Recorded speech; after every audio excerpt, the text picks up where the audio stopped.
Welcome to another edition of the Coaching Hour podcast. It's proudly brought to you in association with Coaches Network South Africa. How are you? I hope you're well. Better than I am. I'm battling a case of the lurgy again. I thought, yay, winter is gone. I'll be fine. And I think with the change of the season, I'm a little bit bunged up. So apologies if I don't sound like I normally do. It's great to welcome the team, Mary and Mareka, who I think are both sounding pretty normal today. How are you ladies? Yeah, good. Thank you, Paul. Hello, Mum. Excellent, thank you. Lovely. Looking forward to spring. Oh, yes. Spring is in the air. There's no doubt. Unfortunately, there's been some flu in the air as well. I know quite a few people who have been unwell. But yeah, we will get over that, as we always do. Lovely to see Falk Winter, who is back in the picture and joining us for another edition of the Coaching Hour. Mareka, I'm going to allow you to do the introduction.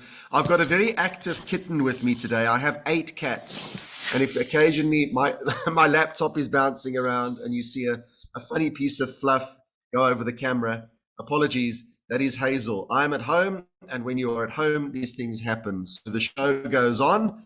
Mareka, I'll allow you to do the introduction because we've got a wonderful episode lined up for you today with Falk. Absolutely. Thank you so much, Paul. We are delighted and also a little bit sad that this is our last session with Falk today. And we are going to talk about laser-like focus and saying goodbye to multitasking. I think everybody must sit up and listen to this because there's so many distractions. I think we all struggle to focus and leave our phones alone for a bit. And this is part of his productivity toolkit, his productivity course. He's sharing only a snippet of that with us. If you want to enroll and do the full course with Falk and learn in depth on each of these topics, then you will find the link in the description. So Falk, over to you. Thank you so much. I look forward to this topic. Morning, guys. Good to see you, Mareka, Mary, Paul. Actually, I can say my last name is Winter. Winter is up here. It's gone, at least in Cape Town. Warm weather today, yesterday, day before. I don't want to make you too jealous, but that's what it is. But as you said, things go, things come and go. Let's continue our session today with focus and get rid of multitasking. Guys, focus is a topic very close to my heart because I also have to work a lot more on it myself. You know, and somebody said since the invention of social media or WhatsApp, whatever, focus went out of the window, you know. And what does it mean, focus? Guys, you know, focus is a thing like, I always like to compare it. It can either be, whoever can see the presentation here, a bulb, you know, like a dimly lit room by its old light bulb, you know, not the energy efficient one, an earlier one, or the same energy can cut steel, then it's laser. And the only difference between the two is the focus, the concentration, you know, that's what it is. So we have to ask ourselves, you know, how long can you really laser-like focus on any given topic? Be very honest with yourself. How long can you?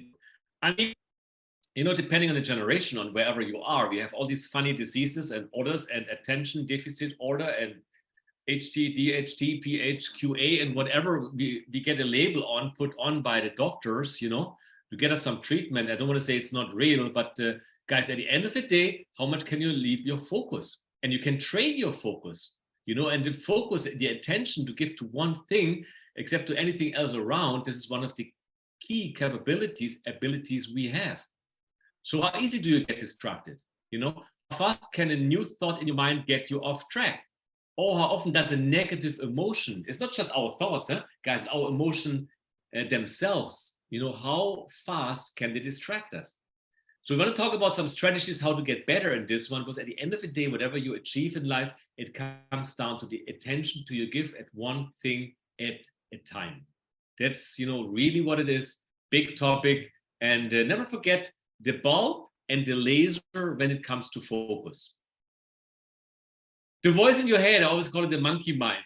What is it? 3 things that pull us in different directions. 3 things all the time. And if you sit down, you know, you do your prayers, you do your meditation.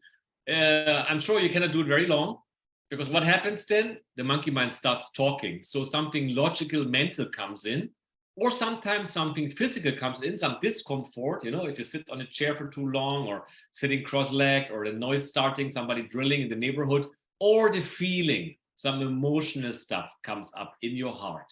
So we have three parts in our life which pulling us, I don't want to say pulling us apart, but pulling us out of focus all the time.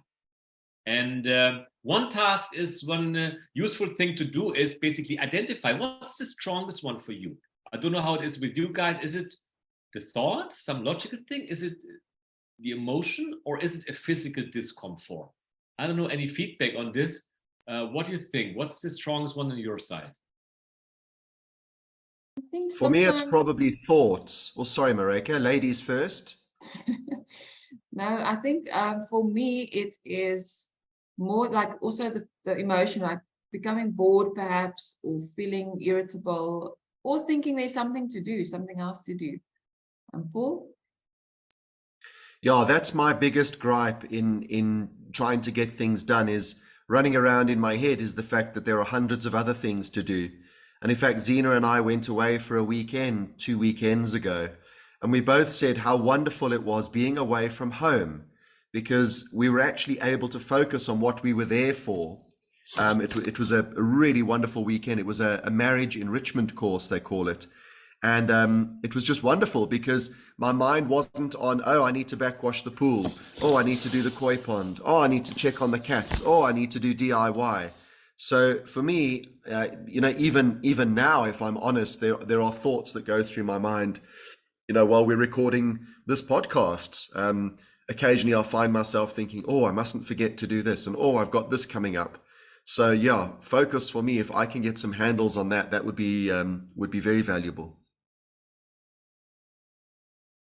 Great stuff. That's exactly what it is. And the thoughts or emotions are the main drivers getting us away from what we have to do. And there's hardly anyone probably listening to this podcast now doing something else at the same time, or being distracted. Okay, when is this going to go over? What do I have to do afterwards? What's most important? Okay, month end, there's some bills there. How do I get this ready to get these bills paid? Or yesterday I had this pain in my back. What am I going to do about this one? Blah, blah, blah, blah, blah. But you know what, guys? There's good news. As soon as we are aware of this voice in our head, which is very often the worst driver, we already won 51%. Just being aware, we won 51%. So we want to build on this awareness. Let's go a little bit deeper into this. Identify the trigger points. That means you just become aware before the voice starts talking. Mental side, your thoughts, your inner voice, what else do I have to do? You're emotional, you're irritated, you're kind of tired, you're kind of nervous about something, or physical. Physical one is the easiest one, you will see. So once you become aware of this trigger point, what you can do is just take a deep breath, and then coming back to this 3, 2, 1, remember we talked about Mel Robson, like just 3, 2, 1, see it coming and continue. Just catch yourself before when the impulse is coming, when you're going to be sidetracked. Aha, my monkey starts talking again. Okay, just ignore it. If you cannot ignore it, so 3, 2, 1, back to the task. Again, it's like a muscle, huh? You see it coming, or you're feeling irritation in your heart, or something coming up, some nervousness, count down, 3, 2, 1, back to the task. Remember, it goes down to the thing we said earlier. You're not your thoughts and you're not your emotions. So why should they take over you? Why should they run crazy?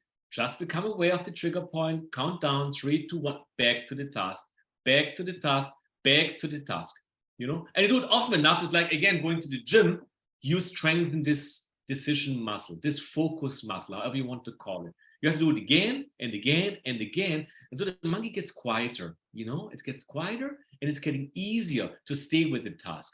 There's some more things we can do when it comes to planning and stuff, but this is very important. Let the logic mind be the boss.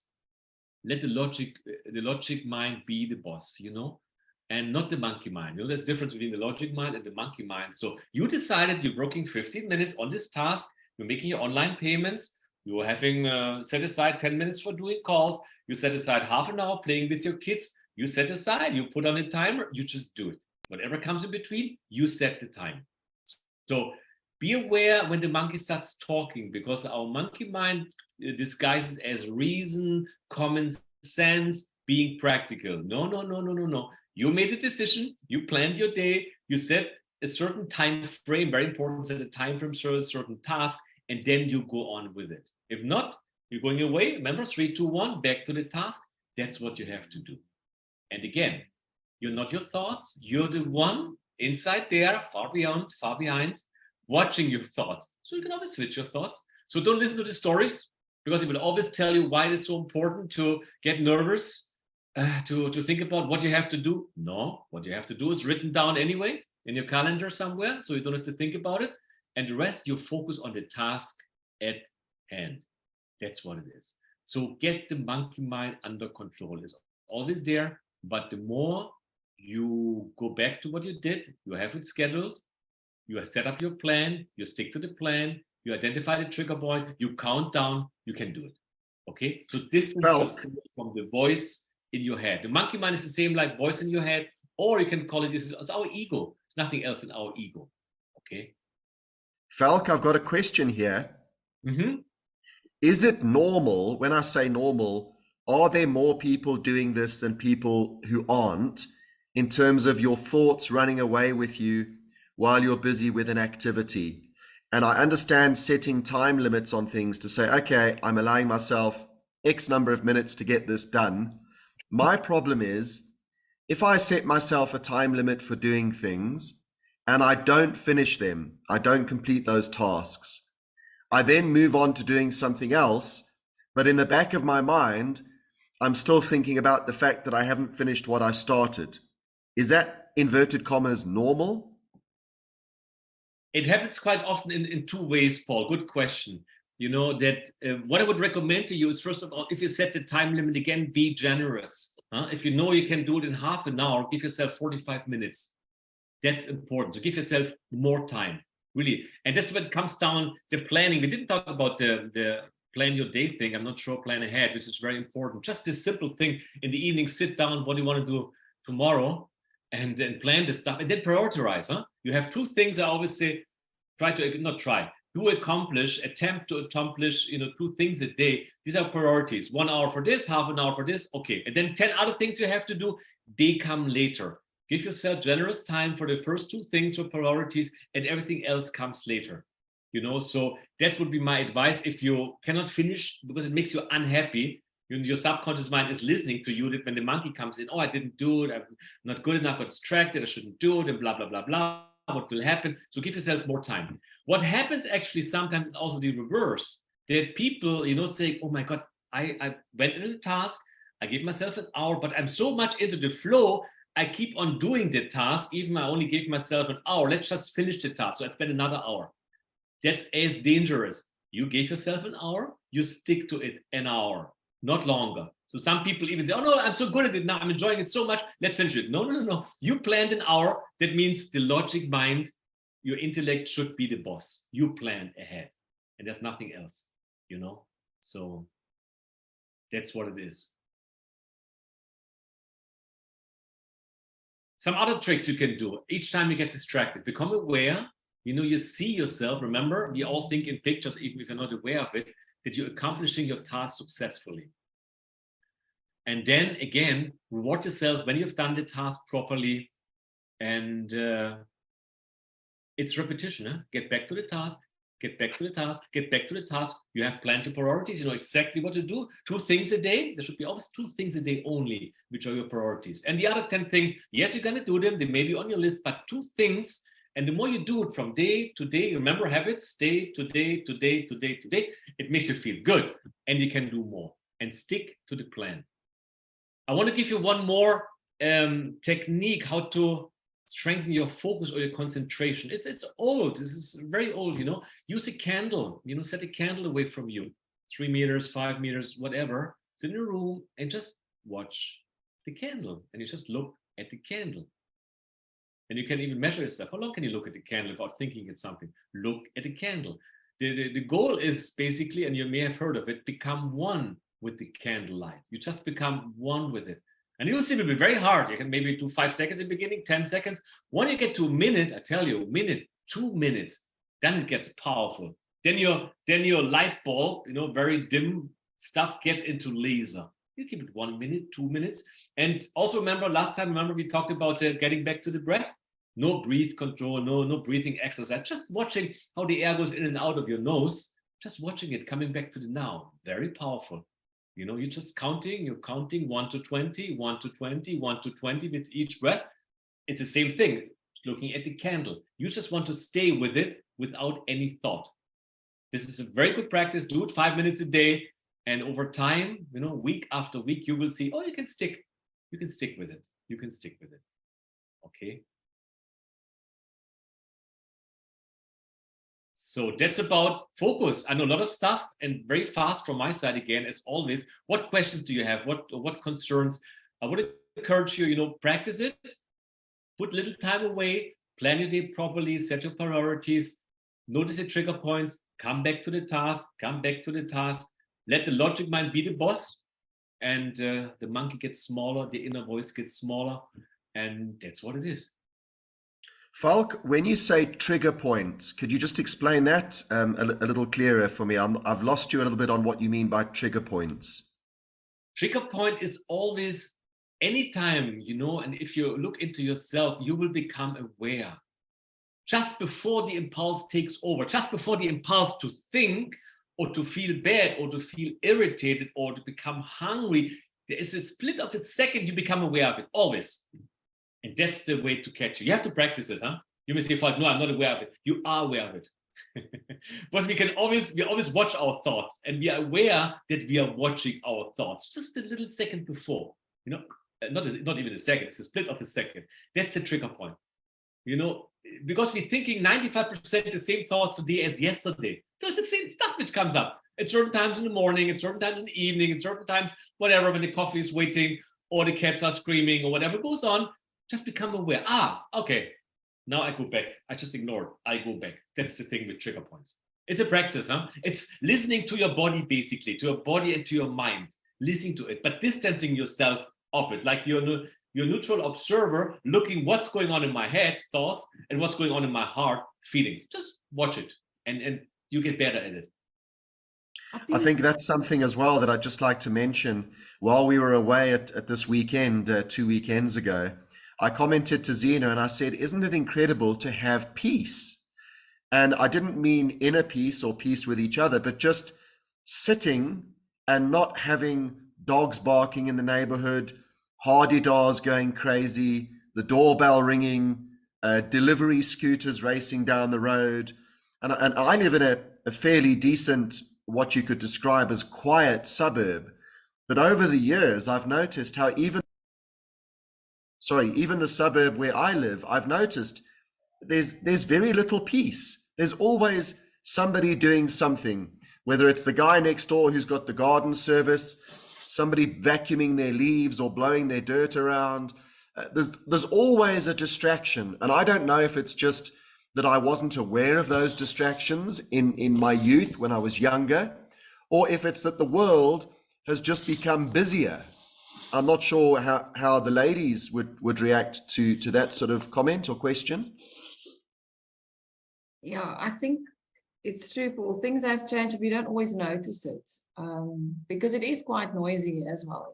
Even if I now sit and listen around, like you say, there's always something going on somewhere, but we block it out so that we can obviously, we train our brains, I guess, to block that out and to focus.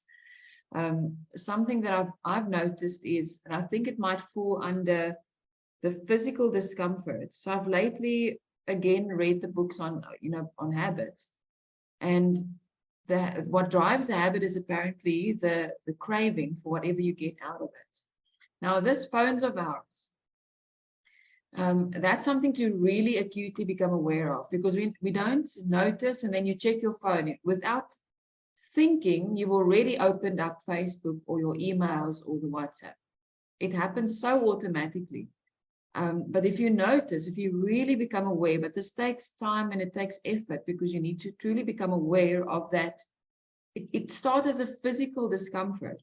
It's like you're missing something, or you need to check something. It's that subconscious craving for that dopamine that you get from checking something on the phone. So you literally almost have to put your phone in a different room if you want to focus for that half an hour.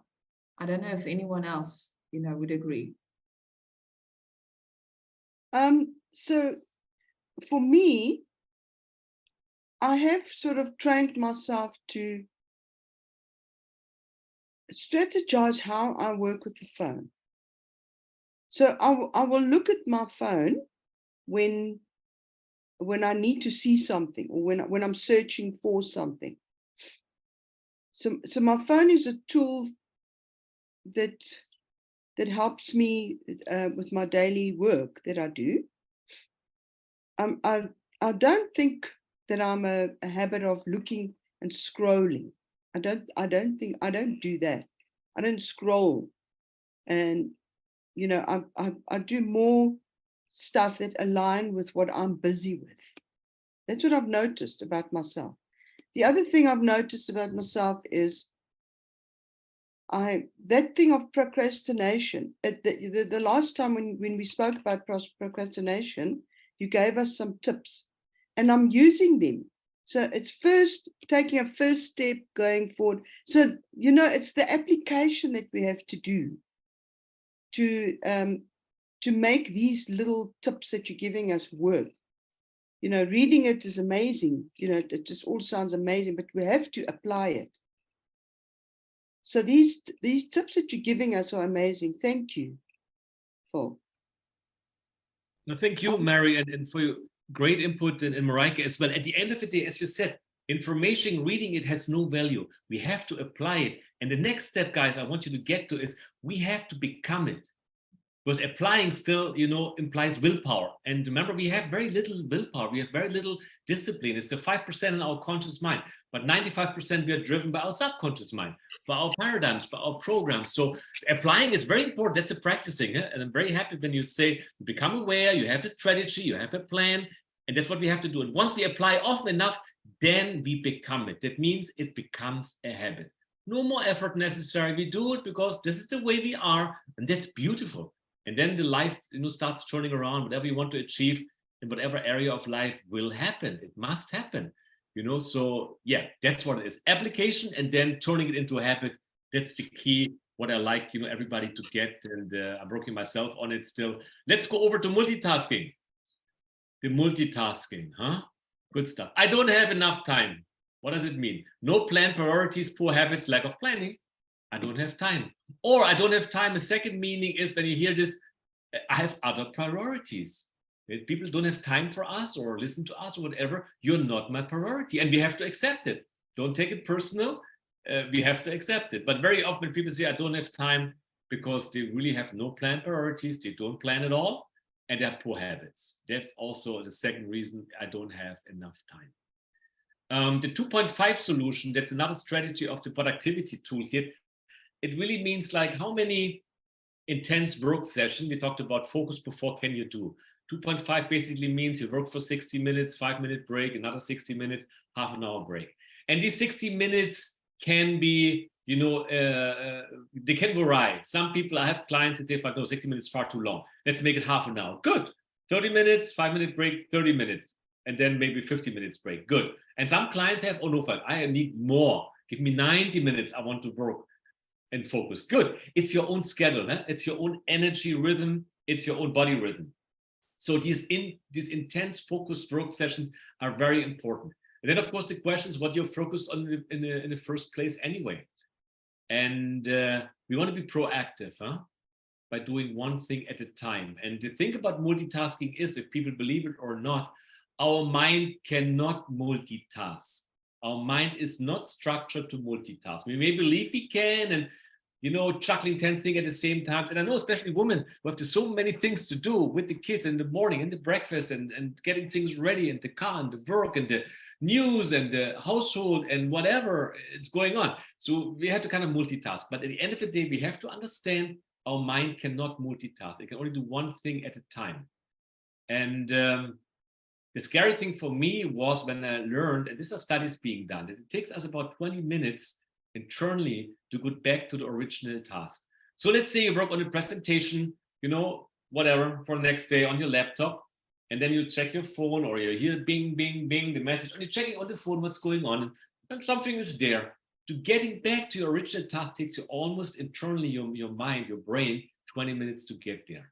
That's when we lose attention, when we lose energy, And it's the addiction to multitasking, you know. I always love to watch when I'm in the supermarket and we're waiting at the cash, you know, register, you know, it's a queue. I don't like it at all. Or waiting at the bank is not a good example. What do people do? Everybody's on the phone. Has nothing to do with multitasking. You may say, I have nothing else to do. That's fine. But it's so funny, huh? And or when people driving, I mean, it's pretty scary when people drive and have a coffee and maybe have on the phone. But you know, lots of examples yourself. So the difference between multitasking and not multitasking is it comes back to focus.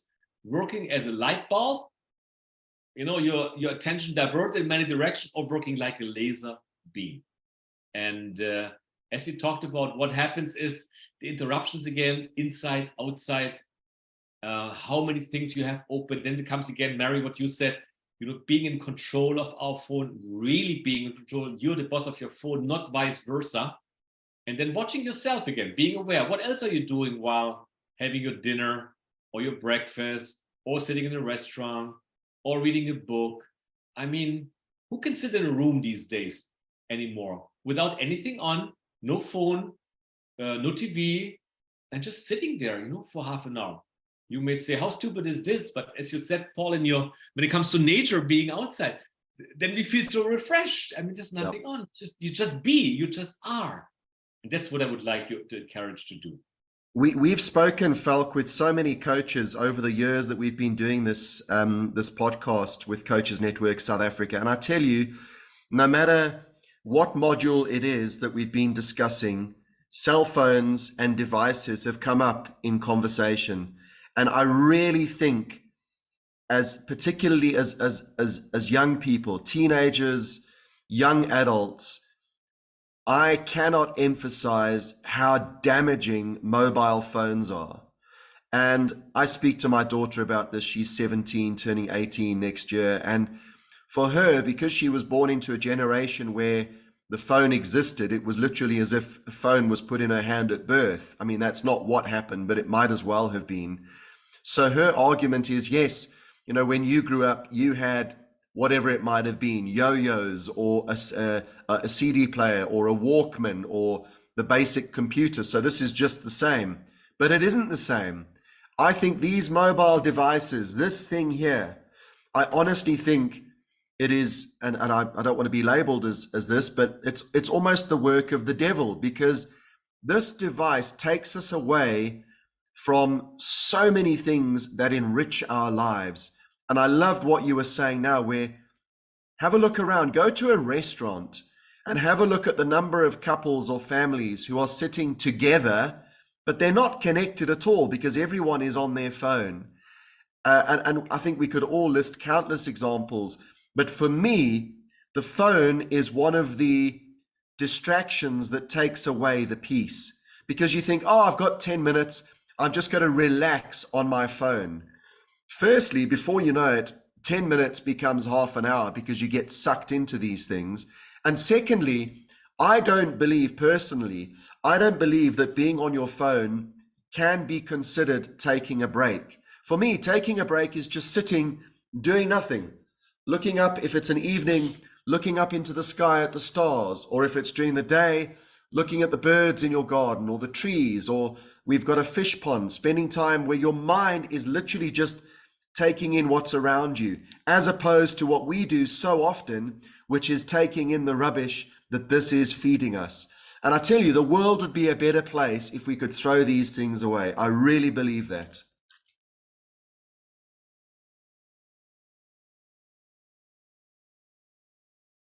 Now we're all speechless. It's good stuff. I'm 100% with you, Paul, on this one.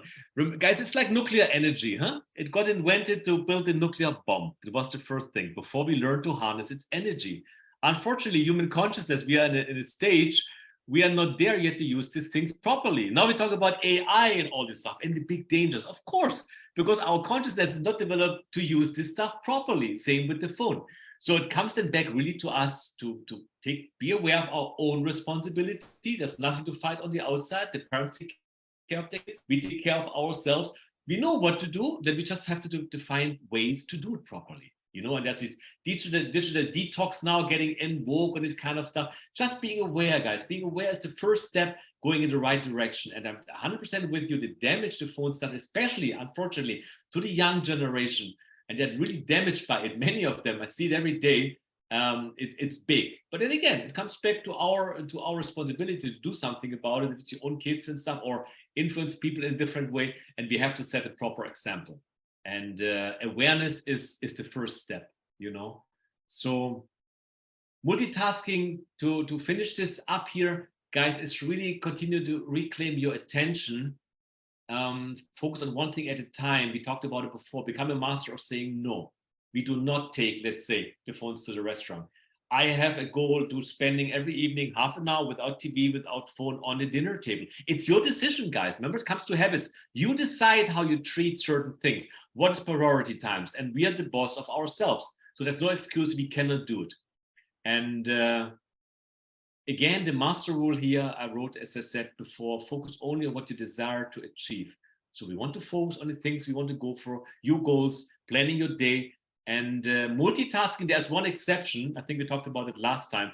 Of course, you can multitask when you combine a manual activity like washing the dishes, ironing the clothes. If you do this and then listen to a podcast, that's fine. So if you're listening to this podcast right now and doing something manual, that's fine. But if you're doing something even slightest intellectually, or having work on a computer, it doesn't work. You do half of each, so you don't do any of these things justice. Just be aware of it. And yeah, these are my 5 cents to the getting rid of multitasking. Okay. Oh, thank you so much, Falk. I mean, these sessions were really very helpful, but what I like about it is it's so practical. You know, every single time you give us tools that we can use and we can apply, because like Mary said, it's no point in, you know, something sounding brilliant and amazing, but you can't apply it. So I love the way that it's so practical. Thank you. Thank you, guys. It was a pleasure being with you. Maybe at a different time we can continue something similar. I really would like and wish, become aware, then apply it, and then we become it. And you know, we are the boss, we are the king, we are the boss of our own kingdom. We can make it happen, and life is beautiful. And whatever disturbs us on the outside, you don't have to take care of it. We just work on our inside, and the outside becomes better as well. Absolutely. Thank you so much, Falk. And like I said, if you really want to delve deep into all of the topics of Falk's toolkit, then you can enroll. The link is in the description. Thank you, Falk. I really enjoyed this session. I made lots of notes. Thank you. Awesome. You say it with such, sorry, Paul. You when you speak as if it's just, you know, nothing. No, it's simple. Just do it. It's not that simple, Mary. I'm working on it myself every day, trust me, and I'm falling down on my face. And we're getting up and we keep going. That's called life, you know? Yeah. I love your energy, Falk. Thank you so much for sharing all these insights with us. I almost feel like it's too short, like I want more. But that's obviously the aim as well here, is to encourage people to get more from you and to deal with you personally and directly. So I really hope that you benefit from this just as much as we have. And thank you for giving up your time to be a part of the Coaching Hour podcast. We really appreciate it. Thank you, everybody.